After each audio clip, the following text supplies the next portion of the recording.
João capítulo 21, Deus vai falar com você. Versículo de número 11, diz assim: Simão Pedro subiu e puxou a rede para a terra, cheia de 153 grandes peixes. E sendo tantos, não se rompeu a rede. Eu vou ler novamente. Simão Pedro subiu e puxou a rede para a terra, cheia de 153 grandes peixes. E sendo tantos, não se rompeu a rede. Diga amém. Agora, toca no seu vizinho e diz para ele assim: a rede não vai romper. A rede não vai romper. Pode sentar, em nome do Senhor. Irmãos,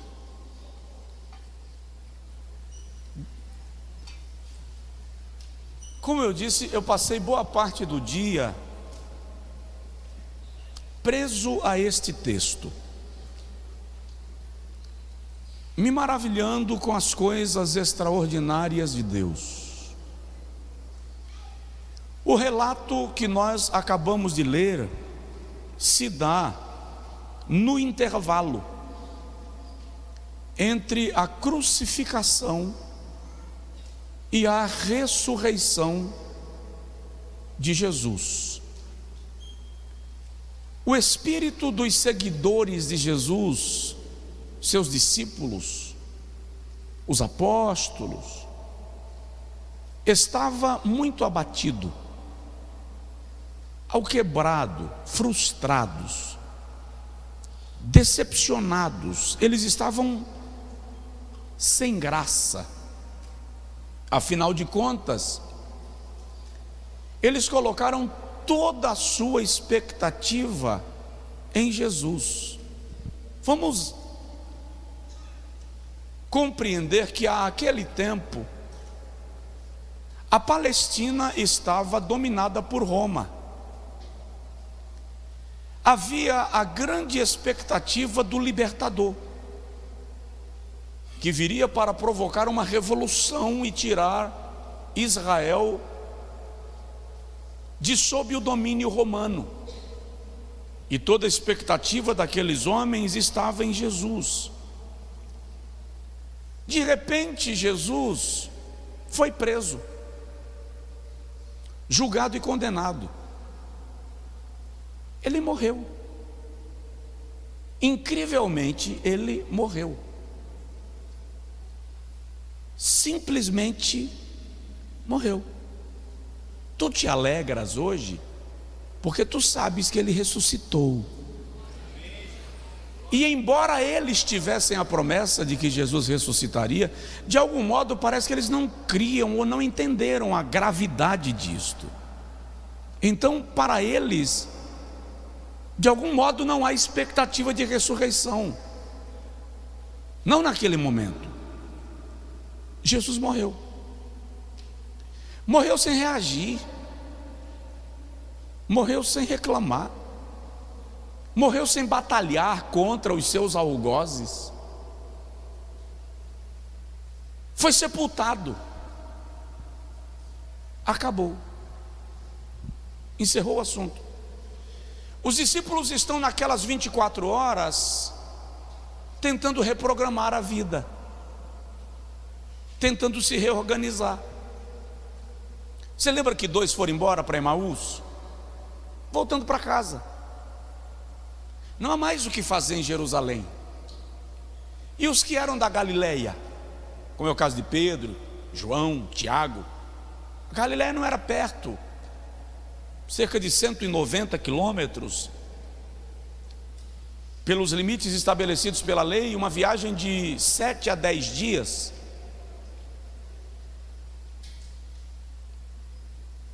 E o versículo de número 2 desse texto diz que havia 6 discípulos conversando. O texto não diz sobre o que eles conversavam, mas ao que tudo indica, o assunto era os últimos acontecimentos. Lá estava Simão Pedro e Tomé, chamado Dídimo. Por que Dídimo? Dídimo significa gêmeo, o que indica que Tomé era irmão gêmeo de alguém.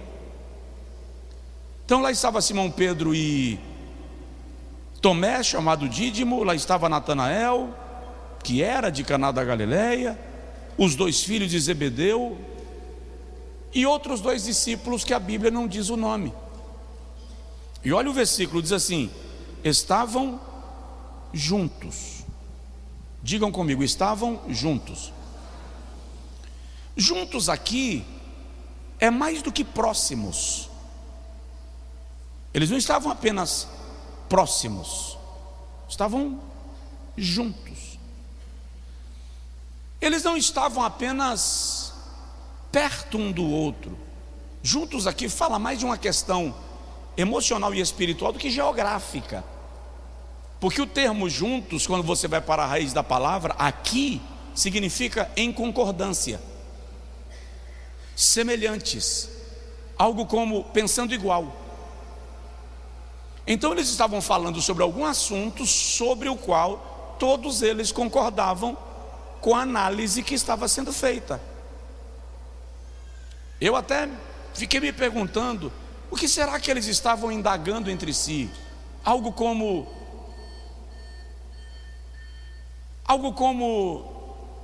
e o reino de Deus? E todo aquele discurso sobre o reino,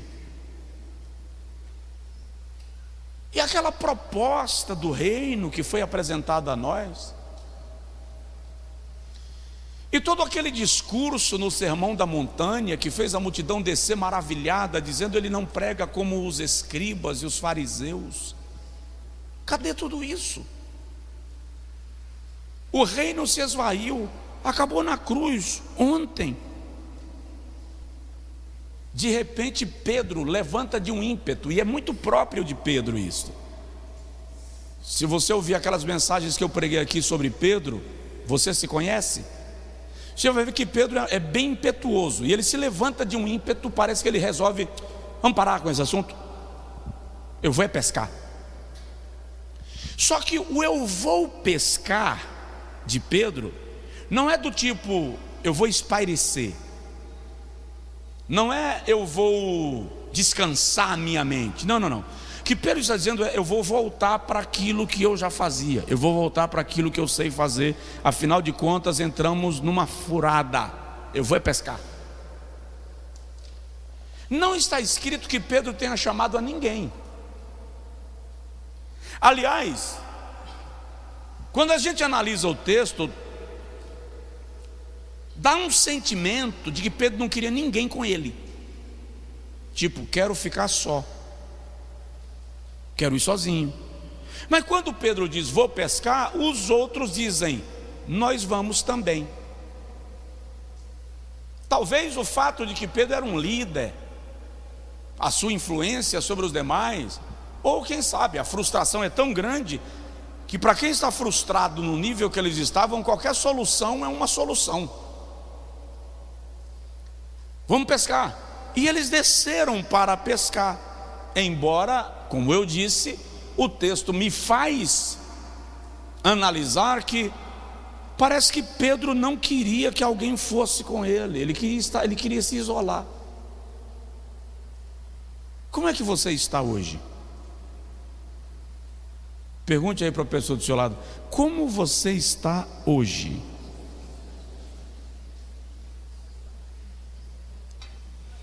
Aí o texto diz no versículo de número 3 assim: foram, subiram logo para o barco, trabalharam a noite inteira e nada pegaram, nada apanharam. Veja que aqui tem uma segunda frustração. Eles estão há pelo menos 3 anos e meio sem pescar, porque eles eram pescadores de profissão. Mas quando começaram a seguir a Jesus, pararam a profissão de pescadores. Jesus morre, frustração 1, o ápice da frustração. Agora vamos pescar, vamos voltar para o que a gente sabe fazer. Chegaram lá, não apanharam nada. Sabe quando as coisas já estão dando errado, e até a sua tentativa de reagir também dá errado, que você diz assim: eu devo ter jogado pedra na cruz. Não é isso que baiano fala? Meu Deus, quanto mais eu rezo, a coisa já está ruim. Quando você pensa que não pode piorar, foi o caso deles, não apanharam nada, uma frustração sobre a outra. Esgotaram forças, empenho, tentativas. O resultado não foi bom. Embora eu devo te afirmar que toda essa situação muda quando Jesus chega. É possível que você esteja vivendo alguma frustração em alguma área da sua vida. E só quem sabe o peso de uma frustração é quem já precisou atravessar pelo corredor dela. E aí você tenta encontrar um caminho de saída, uma solução, e parece que a solução que você arrumou tornou-se mais problemática do que a frustração que você teve, porque pelo menos na primeira você tem uma promessa esquecida, mas é promessa, ele vai ressuscitar ao 3º dia. Entretanto, querido, apesar de não dar certo o seu plano, é preciso ter em mente que ainda que você não esteja esperando por ele, ele vai chegar. E aí o texto sagrado, diga comigo assim: nada apanharam. O texto sagrado vem no versículo de número 4 e diz assim: e sendo já manhã, Jesus se apresentou na praia. Eu amei essa frase. Gente, eu leio a Bíblia há 35 anos, pelo menos. Eu nunca tinha pego essa frase. Jesus se apresentou na praia. Diga assim: ele vai se apresentar. Ele vai chegar. Jesus sabe a hora de se apresentar. Lembrei do templo em João 8, quando a Bíblia diz que ele foi para o templo de manhã bem cedinho, e chegaram trazendo uma mulher flagrada em adultério. Aquele não era horário de Jesus estar no templo, não era a hora do sacrifício, não era a hora tradicional da oração. Por que Jesus estava lá? Porque ele sabia que a mulher precisava que ele se apresentasse.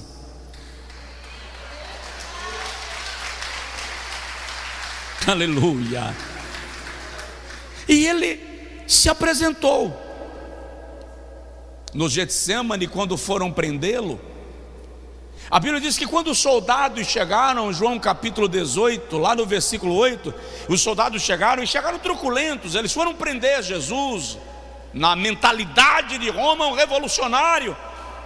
E quando eles vão prender a Jesus, a Bíblia diz que Jesus se apresenta diante deles e diz: é a mim que buscais. Como se dissesse: não mexa com eles, sou eu que vocês querem. Ele sabe se apresentar.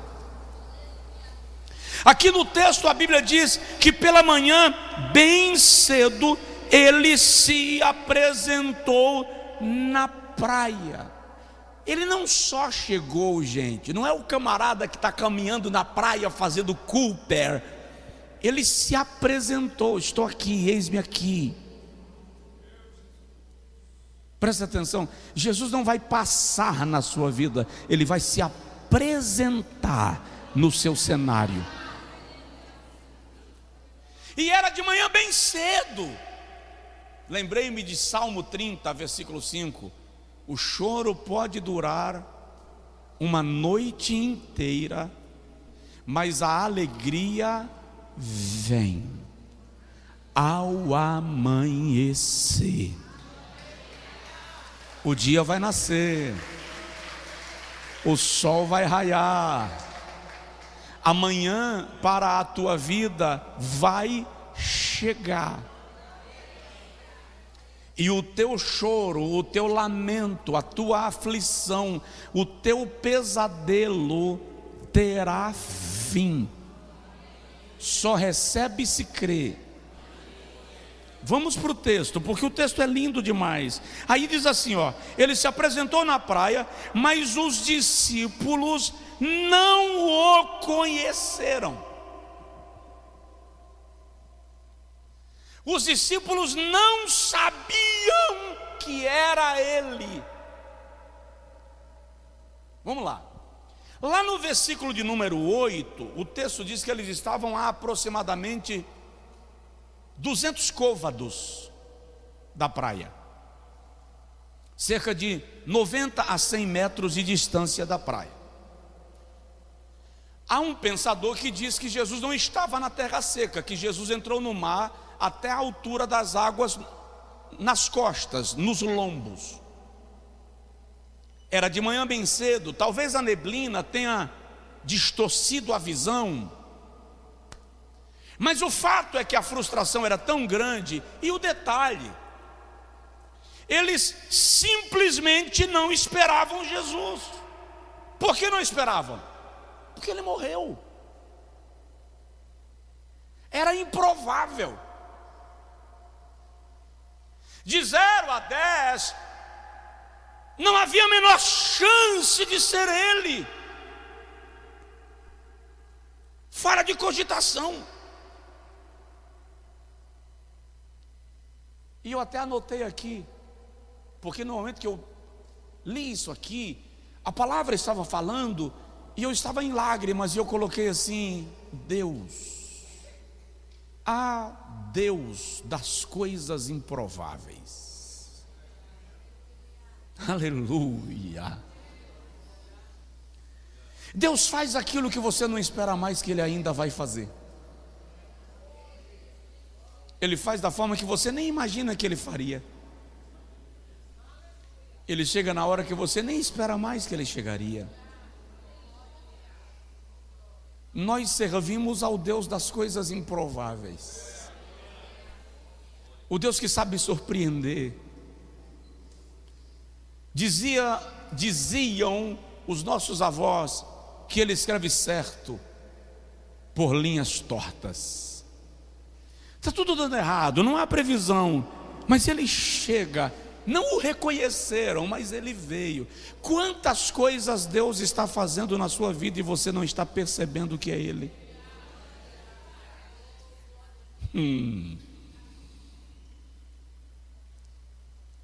Inclusive, tem umas que você acha que são ruins. Tem coisas acontecendo na sua vida que você considera ruins, e talvez você não tenha ainda conseguido paz nisso, porque você está orando dizendo a Deus: repreende o diabo, é Satanás, é o demônio. E Deus dizendo assim: não é não, sou eu. Só que você não o reconhece.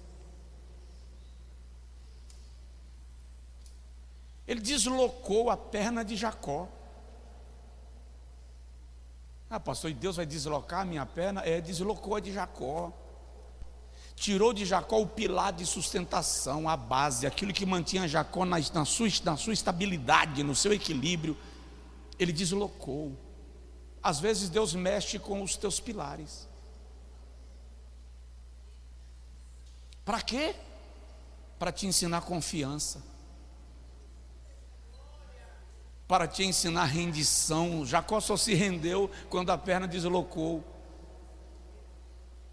Ele chegou para Moisés e disse assim: tira a sandália dos seus pés, lugar que você está é terra santa. Dá vontade de perguntar: o senhor tem certeza? Eu estou no Sinai, que é um monte pedregoso, A temperatura em algumas épocas do ano pode beirar os 70 graus. Se você pisa descalço em pedra com a temperatura elevada, parece que você está pisando em chapa, quente. E Deus diz: tira a sandália dos teus pés. Mas por quê? Porque eu vou lhe ensinar um novo jeito de andar. Eu vou lhe ensinar um novo jeito de caminhar. O Deus das coisas improváveis. Senhor, Faraó vem atrás, Moisés diz. Aí o Senhor diz assim: para de clamar, Moisés, fere as águas. Fere como? Fere com o cajado que está na mão. Que serve um cajado no meio do mar? O Deus das coisas improváveis. Estão esperando um homem para derrotar Golias. Aparece um menino, até Golias achou estranho. E Golias não estava errado, não. Não tem homem nesse país, não, que vocês me mandaram uma criança para ser sacrificada. Aí Deus usa o improvável. E o que Golias menos espera é uma pedra. Porque ele esperava uma espada, ele esperava uma lança, mas uma pedra Golias não esperava. Diga comigo assim: ah, Deus das coisas improváveis, vai lá em casa.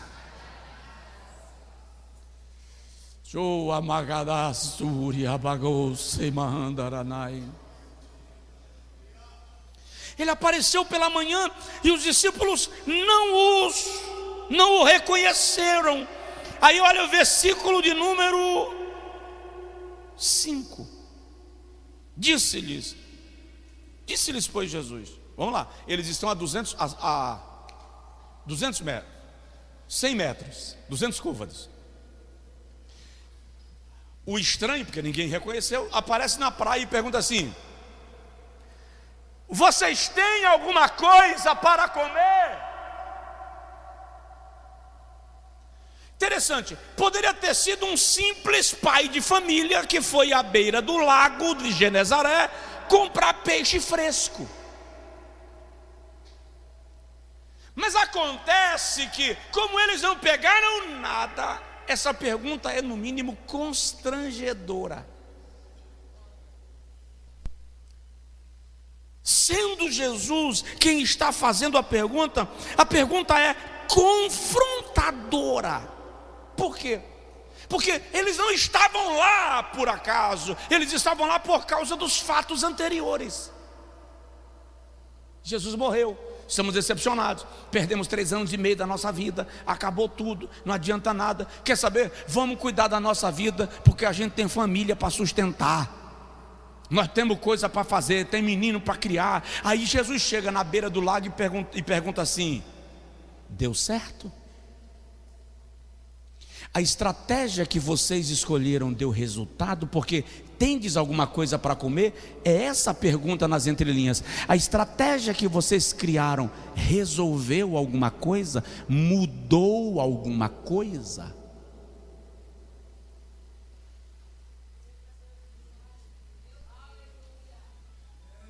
A sua maneira de resolver as coisas mudou alguma coisa? Resolveu o seu problema? Trouxe solução? É essa a pergunta. Ei, ter vindo para cá, passar a noite no mar pescando, deu resultado? É essa a pergunta. O seu esforço trouxe alguma resposta? Tem comida? Depois de acharem que eu morri, que não vou voltar, e cada um cuidar do seu interesse, deu certo? Quantas vezes você resolve cuidar das suas coisas porque quer saber? Eu vou cuidar da minha vida porque Deus tem muita coisa para cuidar. É?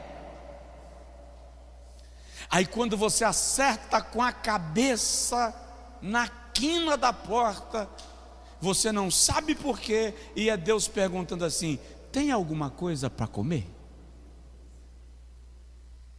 Seu esforço deu resultado. E aí, nesse caso, eles dizem não. E não aqui representa mais a condição que eles estavam do que a expectativa de quem perguntou.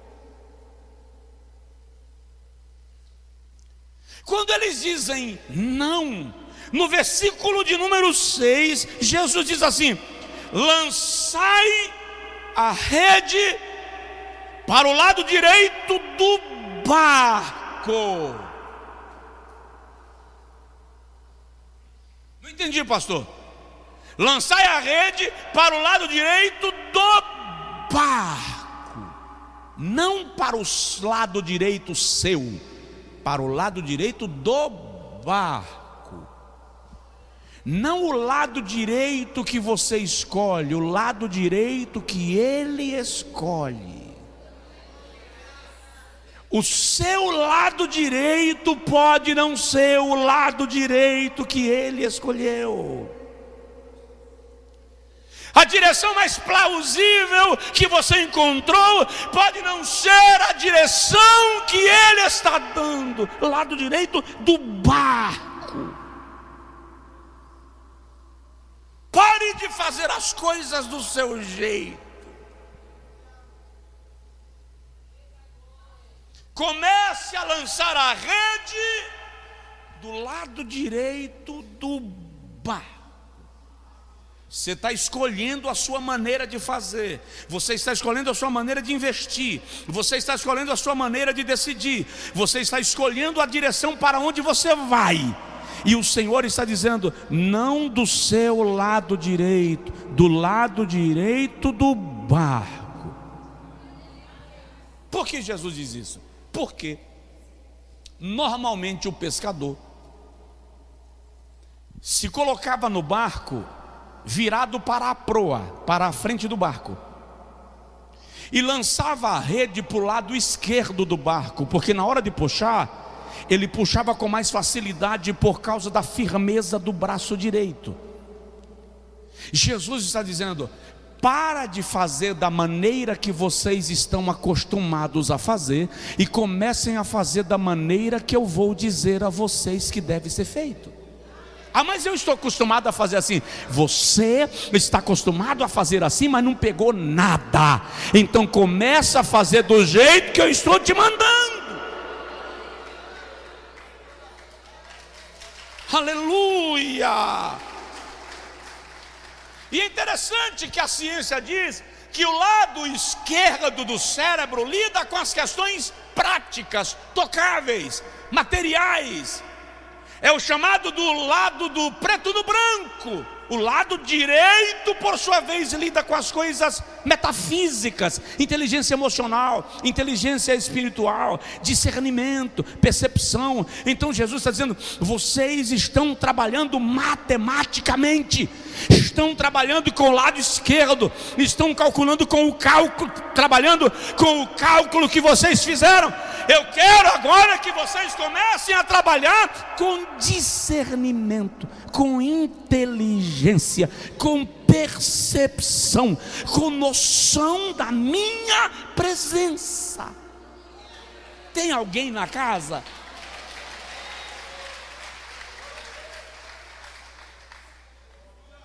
Lança do lado direito do barco. Fica fazendo do seu jeito, quando der errado tu reclama, viu? Cabeça dura. Eu ia dizer de bagre. Aleluia. Vou te dizer uma palavra: para. Para o que você está fazendo do seu jeito. Para o projeto que você está direcionando do seu jeito, calculando aquilo que é bom para você, calculando aquilo que atende melhor a sua perspectiva. Para e pergunta para Deus: para que lado o Senhor quer que eu lance a rede?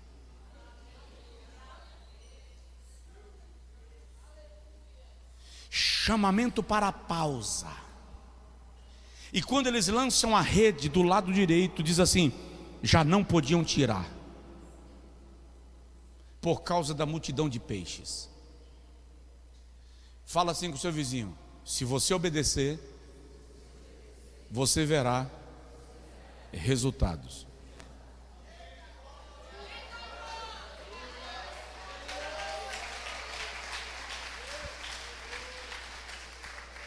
Aí o texto sagrado diz assim: não podiam puxar por causa da grande quantidade de peixes. Vou te dizer uma palavra profética: o milagre na sua vida será maior do que você aguenta puxar. Deus vai trazer milagre de peso sobre a sua vida. Deus vai trazer peso de glória. Deus vai trazer peso extraordinário. Ouça o que eu estou dizendo: quando o milagre acontecer, não faça nada de imediato. Pare a fim de calcular o que você deve fazer, porque o que Deus vai colocar na sua mão, você ainda não viu.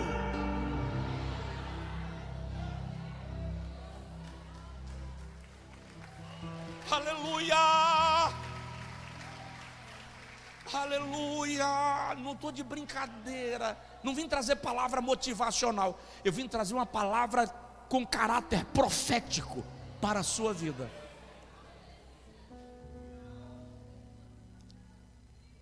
Não conseguiam puxar por causa do peso.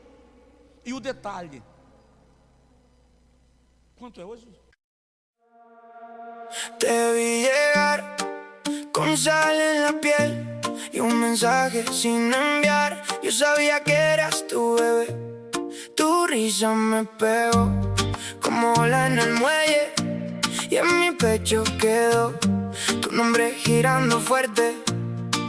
Dime si te vas o te quedas aquí, que yo ya no sé vivir sin ti. Si me miras así, se me rompe la fe. Yo caigo otra vez, otra vez. Brisa en tu boca, brisa en tu boca. Me deja loco cuando me tocas. Brisa en tu boca, brisa en tu boca. Me dice nada y me provoca. I almost said it on the way back home, but the words got stuck in my throat. You looked at me like nothing was wrong, so I let it go. We laughed about some random thing, like we were slowly fading out. Funny how we both can feel it, but never talk it out. It's always easier pretending than watching something end. We keep the peace in silence, like it's a better friend. I almost said it, but I didn't. Now it's hanging in the air. We act like nothing's different, but it's everywhere. I almost said it.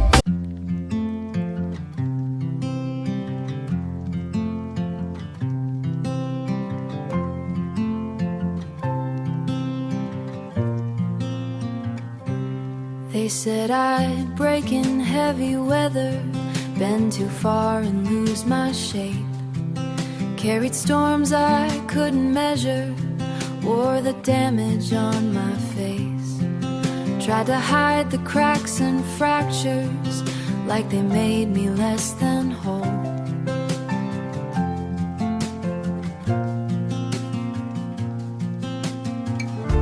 But every line just traced the map of everywhere I've grown. I was waiting for a rest.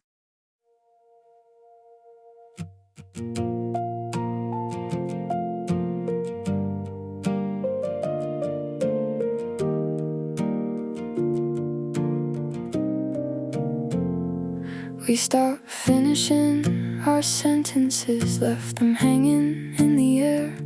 Used to talk till morning came, now there's nothing there. We kept trying out a habit, not because it felt the same. Two good hearts just slowly walking out of place. No explosions, no blame to assign, just a quiet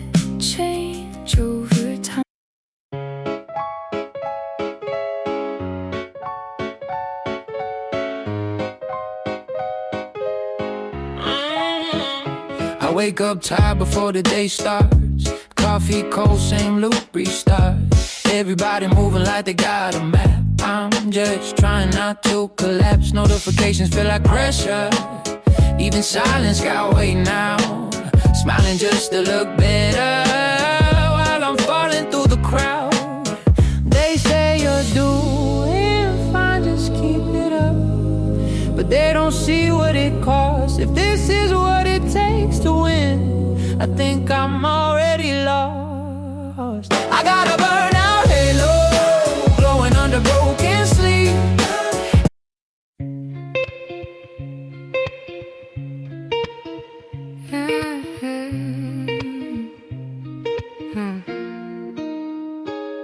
I walk these streets like they remember me.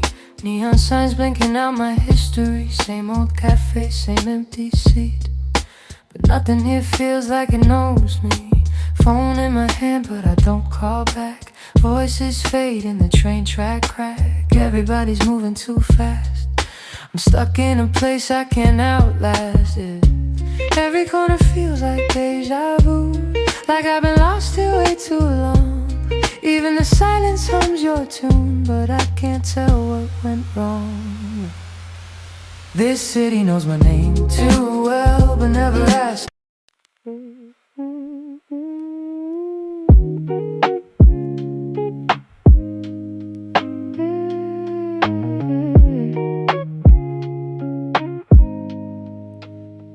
I was broke with a dream in the ballroom. Now I'm paid, but I barely got space to move. Numbers climbing like they got a life of their own. Funny how it feels quieter when you're known. Used to pray for a check just to pay my dues. Now I'm checking my soul, got less to lose. Every dollar got a story I can't erase. Every win got a shadow I gotta face. I bought time, but I sold my nights. Chased the glow, now I miss the life. What's the worth if I lose my name in the balance sheet again? What's the cost? You want a house with quiet mornings. I want airports and open sky. We talk like we're still alive, but I see it drifting in your eyes. Same love, different direction. Same truth, different design. We hold on out of connection, but we're not on the same line. Nobody's wrong, nobody's lying. Just two hearts not syncing right. We'll have to cover the timing of saying goodbye tonight. We're going in different directions. Your sunrise hits while I'm still awake. Different clocks, same ache. I trace your name on a fogged up screen, like it might close the space between. Late night calls with a fragile line. Your laugh arrives just out of time. We talk like we're in the same room still. Even silence feels too real. Every mile says not enough, but my heart don't count like that.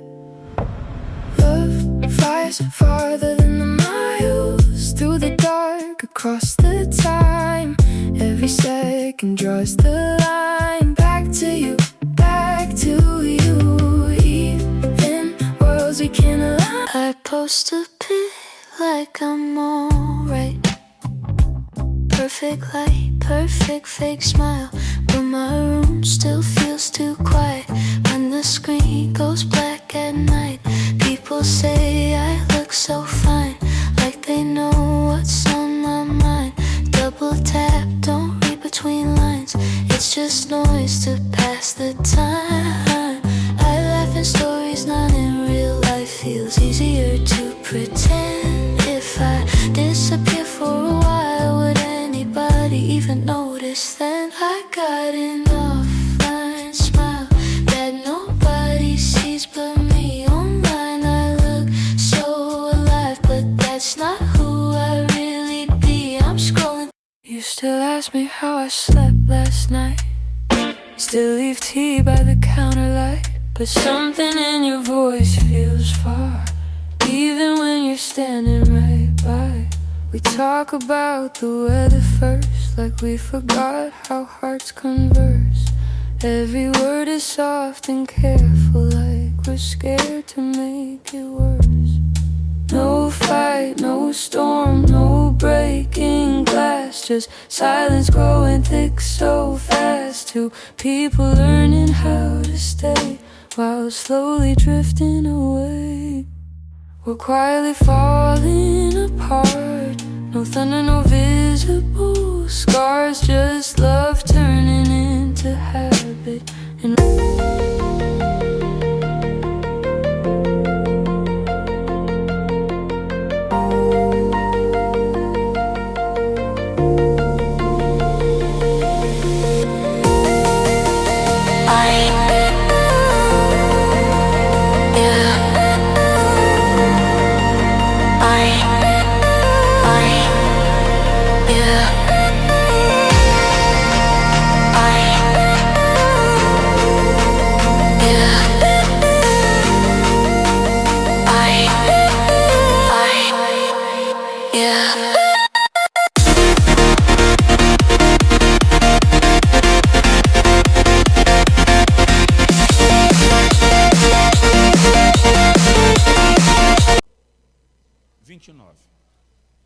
é amanhã, ainda tem milagre para acontecer em abril.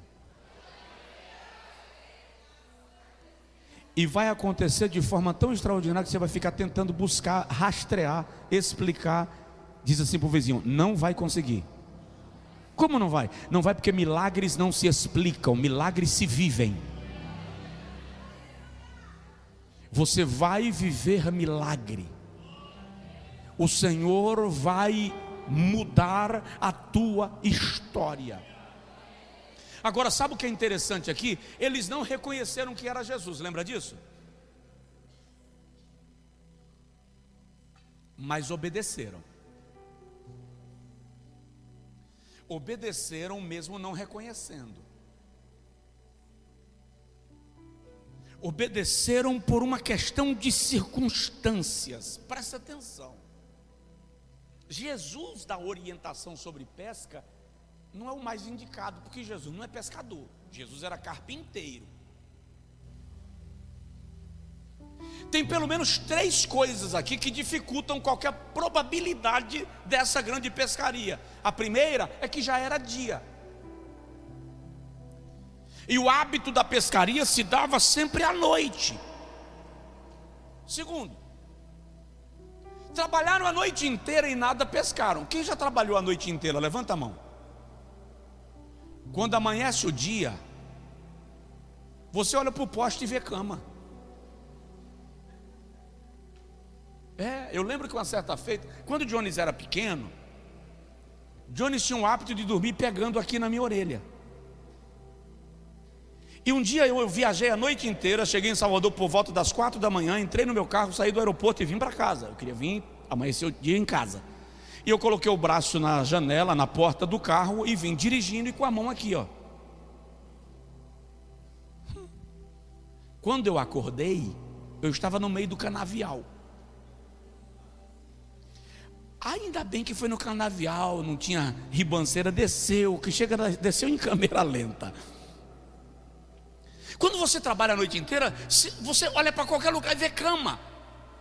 Então eles estavam evidentemente cansados. Ninguém está mais disposto a lançar a rede novamente. Por outro lado, olha a terceira circunstância. Era hábito, era tradição, o resultado era melhor, lançando a rede do lado esquerdo do barco. E Jesus diz: lança do lado direito. Fala sério, ele é carpinteiro, o que ele entende de pescaria? Nada. Mas de mar e de peixe ele entende. Então você tem a habilidade, mas é ele quem dá ordem ao mar e ao peixe, para vir ao encontro do lugar onde você está precisando de um milagre.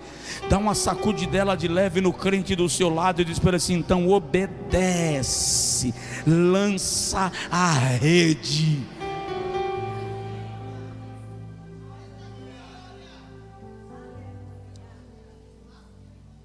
Faz o que ele mandar e do lado que ele mandar. Eu estou sentindo a presença de Deus.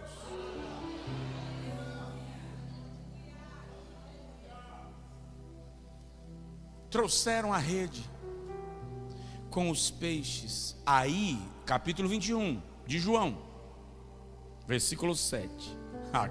Aqui muda. Então aquele discípulo a quem Jesus amava disse a Pedro: Pedro, é o Senhor. Como é o Senhor se ele morreu? Nós o vimos crucificado. Ele foi sepultado. Como pode ser ele?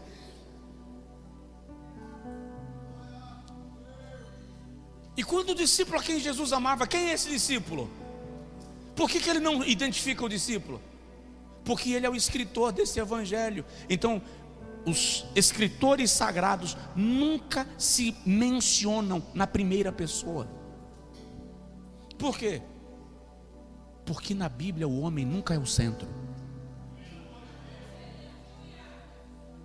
Conheço um homem que foi arrebatado até o terceiro céu, se no corpo, não sei, se no espírito, não sei. Quem está falando isso?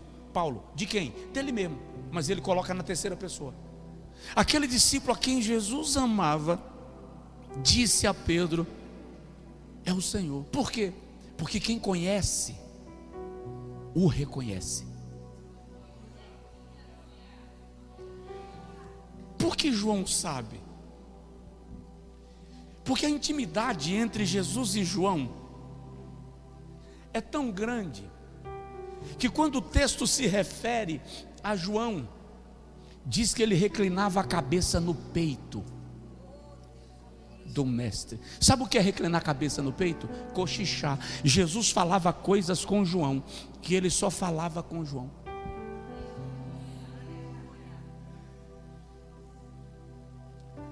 E quando João diz: é o Senhor, a Bíblia diz, presta atenção, os discípulos remaram o barco em direção à praia.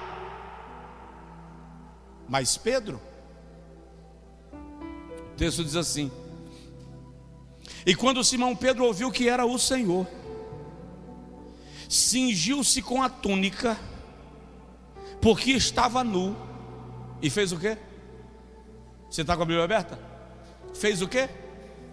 Lançou-se ao mar. Os discípulos vão com o barco para lá. Pedro pula no barco e fica dentro da água. Por que Pedro fez isso?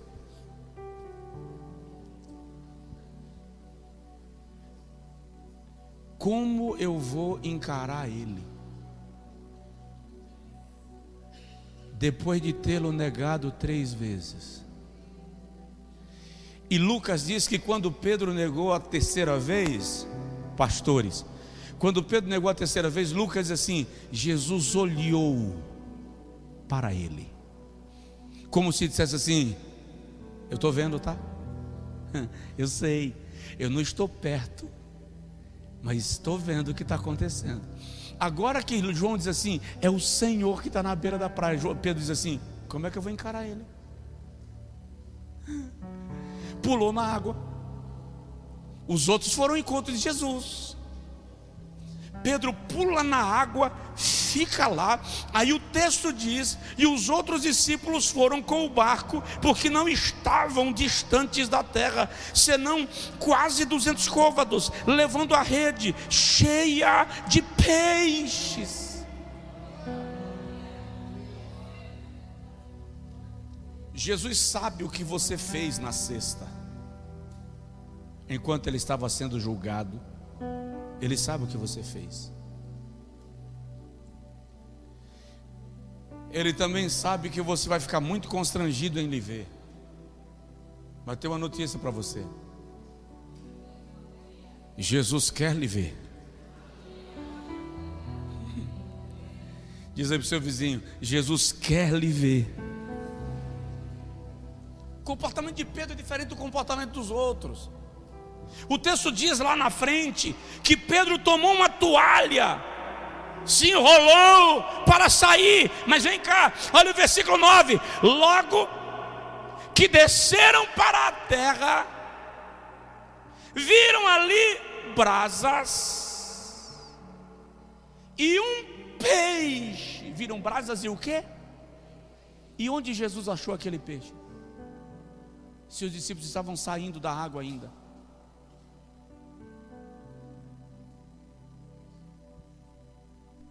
Já tinha peixe sendo assado. Eu não sei, a Bíblia não diz onde ele encontrou aquele peixe. Eu sei que enquanto eu lia, o que me veio na alma foi o seguinte: aquele que disse, lança a rede da parte direita do barco e fez os peixes virem, é aquele também que consegue colocar a mão na água e pegar o peixe. O que ele estava dizendo com isso? Ele estava dizendo: enquanto vocês estão preocupados com a manutenção de vocês, eu consigo trazer o peixe para o lugar que eu quero. É como se ele dissesse: descansa, porque enquanto vocês estão aí frustrados e amargurados, eu já estou providenciando aquilo que você precisa. Você vai chegar na praia com peixe fresco, mas já tem peixe assado lhe esperando. Só quem pode dar glória a Deus por seu cuidado e provisão, faça, porque Ele é digno, Ele merece. Já havia peixe assado sobre brasas. Ele está providenciando aquilo que você precisa.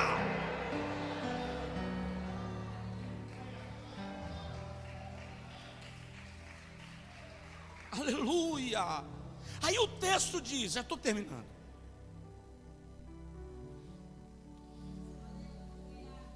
disse-lhe Jesus: trazei dos peixes que agora apanhaste. Jesus quer mais peixe. Traz aí dos que vocês pegaram agora para a gente assar também. Simão Pedro subiu e puxou a rede para a terra, cheia de 153 grandes peixes. Aqui Jesus me deu uma aula hoje pela manhã. Aqui eu chorei. 153 grandes peixes, e sendo tantos, não se rompeu a rede. Diga comigo: a rede não vai romper. Se tiver alguém do seu lado, pergunta para a pessoa assim: por que a rede não rompeu? Porque a observação que o escritor faz dá a entender que a rede não suportaria aquela quantidade de peixes daquele tamanho. Mas o que eu quero te lembrar é que um dia a rede rompeu.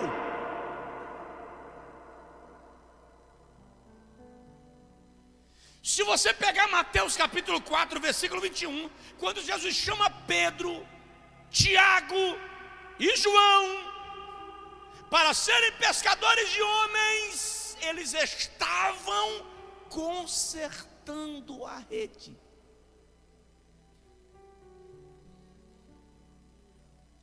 Naquela pescaria a rede rompeu e eles estavam consertando. Lucas diz no capítulo 5, versículo 6, que eles estavam lavando as redes. Conserta e lava para guardar. Aí Jesus chega e diz: vinde após mim, vos farei pescadores de homens. Já consertaram a rede e guardaram.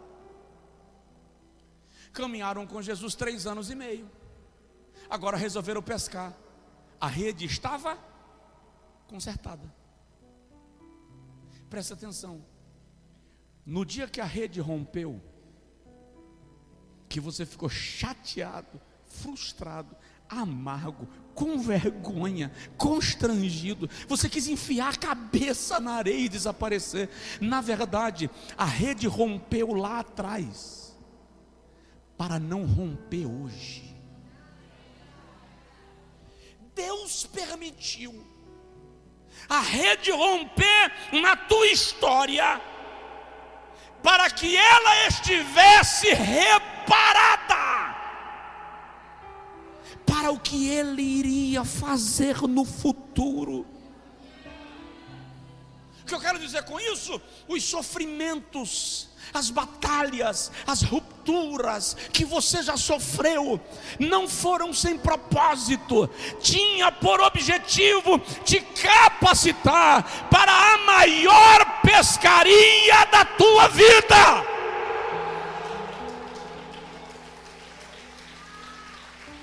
Ei, Deus permitiu a rede romper lá atrás para você não se perder hoje. Se Ele não tivesse permitido a experiência da rede rompida lá atrás, Satanás teria te enganado e você permaneceria pegando piaba. Aí Jeová diz: deixa romper hoje, vai consertar a rede, e lá na frente eu vou ensinar para ele o que é coisa grande.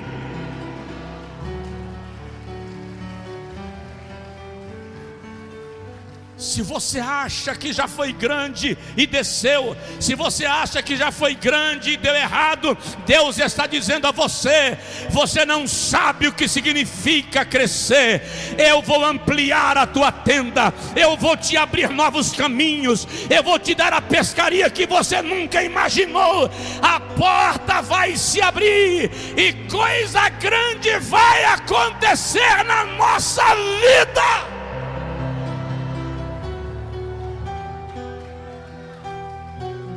Dia que a rede rompeu, você viu os peixes irem embora. Sabe quando rompe que você vê tudo que você fez se perder?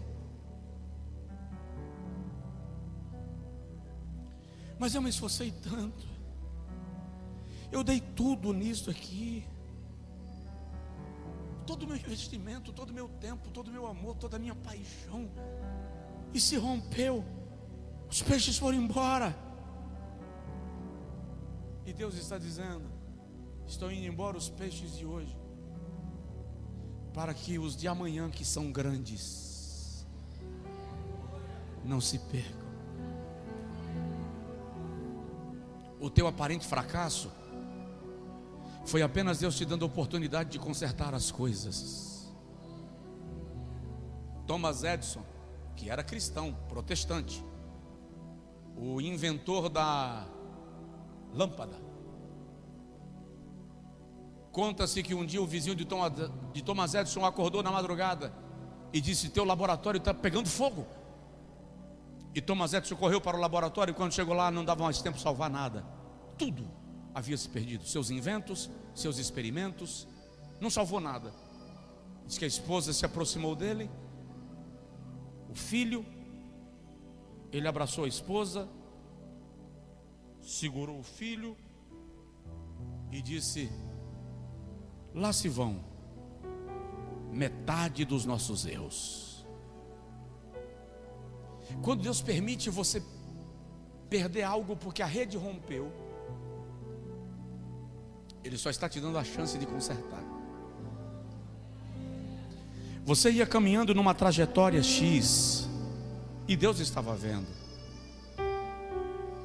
E Deus diz assim: eu preciso lhe fazer crescer, faz parte do meu plano lhe fazer crescer. Mas você está andando igual a caranguejo, você está indo de lado. Aí o Senhor diz assim: eu vou ter que permitir a rede romper, porque é melhor a rede romper com você hoje do que romper com você daqui a... Aí Deus permite a ruptura da rede hoje, para você consertar os fios, porque a pescaria grande, ou a grande pescaria, ainda está por acontecer. Diz aí para o seu vizinho: a grande pescaria ainda está por acontecer. A maior experiência com Deus que você vai ter ainda não aconteceu. Ele está criando as circunstâncias para isto. Aí o que é lindo, Jesus está comendo peixe com mel, e aqui eu encerro. E Pedro está lá enrolado. João levou uma túnica para ele, ele se vestiu. Jesus está comendo peixe, os discípulos também. A Bíblia diz assim: estavam todos tão maravilhados, eles estavam tão maravilhados, que ninguém ousava perguntar para ele alguma coisa. Tipo assim: é o Senhor mesmo? Ninguém ousava. Eu até imagino, agora sou eu, que alguém falava assim: Pedro, come um peixe aí, Pedro. Ninguém sabia que Pedro tinha negado Jesus, irmão. Só Jesus viu. Então por que será que Pedro está com vergonha? Por que Pedro pulou do barco? Todo mundo querendo ver Jesus e Pedro pula do barco, que estranho. Está acontecendo alguma coisa, Pedro? Não. Come peixe. Aí Pedro se aproxima do peixe na brasa, vai lá, tira uma, deixa eu falar como baiano, tira uma lasquinha do peixe. Quando Pedro vai pegando a lasquinha do peixe, Jesus vai assim: Pedro, ai, sim, Senhor, você me ama. Você dá para imaginar o vulcão que nasceu na mente de Pedro. Tipo assim: por que ele está perguntando isso para mim? Se ele sabe que eu neguei ele, ele viu. Ele vai me expor, ele vai me jogar agora no colo de todo mundo aqui. Aí Pedro diz assim: Senhor, eu gosto do Senhor. A expressão que Pedro usa é fileu, amor, amizade. Eu gosto do Senhor. Pedro estava tão ruim consigo mesmo que ele não conseguia crer nem no seu próprio amor para com Jesus. Jesus cala a boca, Pedro vai comer peixe. Daí a pouco alguém diz assim: Pedro, pega mais, vem cá, pai, chega perto. Quando Pedro vai aproximando, Jesus de novo fala assim: Pedro, ô Senhor, fala. Você me ama, Pedro? Mas por que perguntar a segunda vez? Não já perguntou uma? Eu não já respondi. Aí Pedro diz: Senhor, eu gosto muito do Senhor. Agapaó ou agapaô, gostar bastante. Meu amigo preferido. E Jesus diz: tá, Pedro, come peixe. Jesus está perguntando a Pedro por amor. Jesus está aqui em cima, Pedro está lá embaixo. Estou falando agora espiritualmente. Pedro está no fundo do poço. Quando Jesus viu que Pedro estava entregue, Jesus desceu ao encontro dele.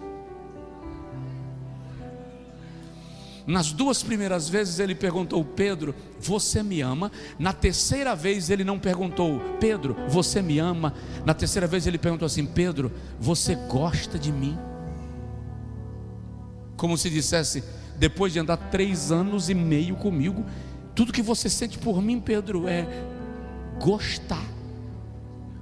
Aí a Bíblia diz que Pedro se entristeceu muito. E a tradução da língua portuguesa diz que Pedro se entristeceu muito porque ele perguntou a terceira vez.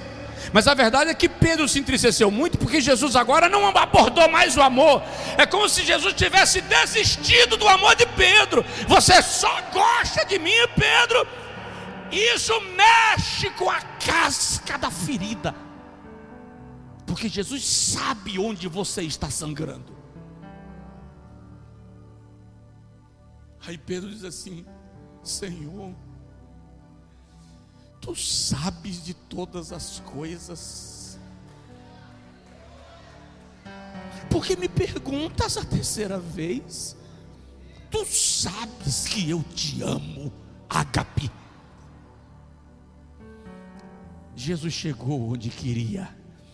Jesus trouxe Pedro para onde ele queria. Quando Pedro diz: tu sabes que eu te amo, aí Jesus diz: cuida das minhas ovelhas.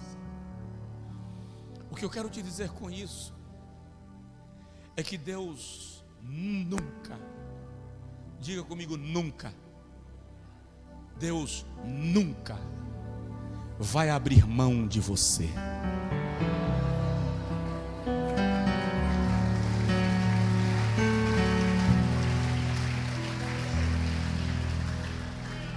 Eu estava ouvindo uma pregação de um pastor que eu não conheço, um pastor desconhecido, pregando num culto de doutrina de uma igreja em algum lugar. Não vi onde é, não sei que igreja é. Só sei que ele disse que perguntou ao Senhor: por que o Senhor não levantou outro depois que Abraão fez aquela bobagem? Por que o Senhor não levantou outro depois que Davi fez aquela besteira? Por que o Senhor não levantou outro depois que Pedro te negou? Ele disse que o Senhor falou com ele assim: porque eu prefiro restaurar do que substituir.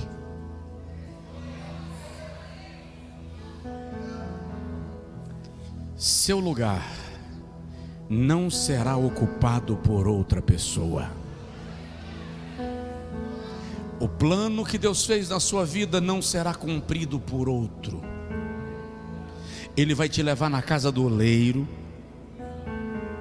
vai te amassar, vai te esmagar, vai te fazer de novo. Mas aquilo que Ele disse que iria fazer com você, em você e através de você, será feito exatamente como Ele desenhou.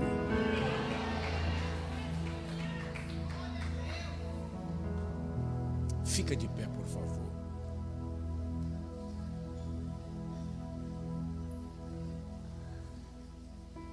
Amagalabasto, lamagai nevassurio de anjo yabagai.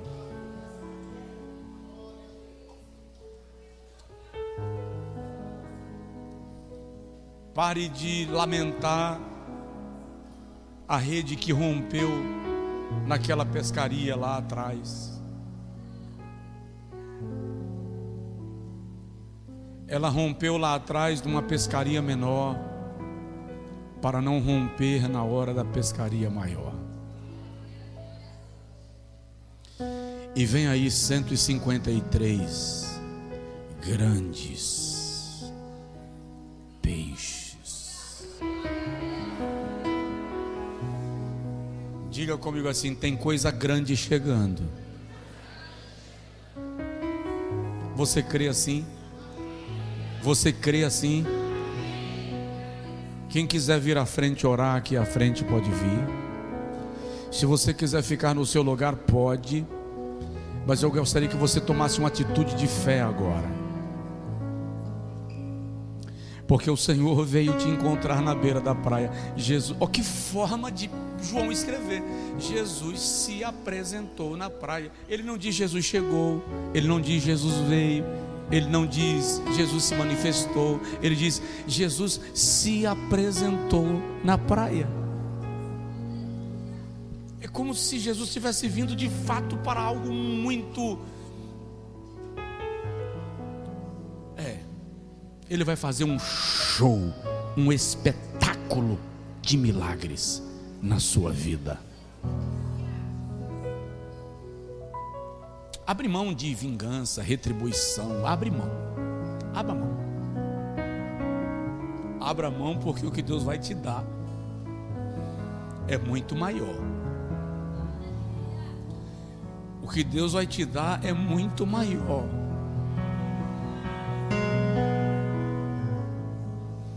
Pai, aqui à frente está o teu povo, que recebeu a tua palavra. Eu não sei quem está aqui no grupo dos 6 que conversavam.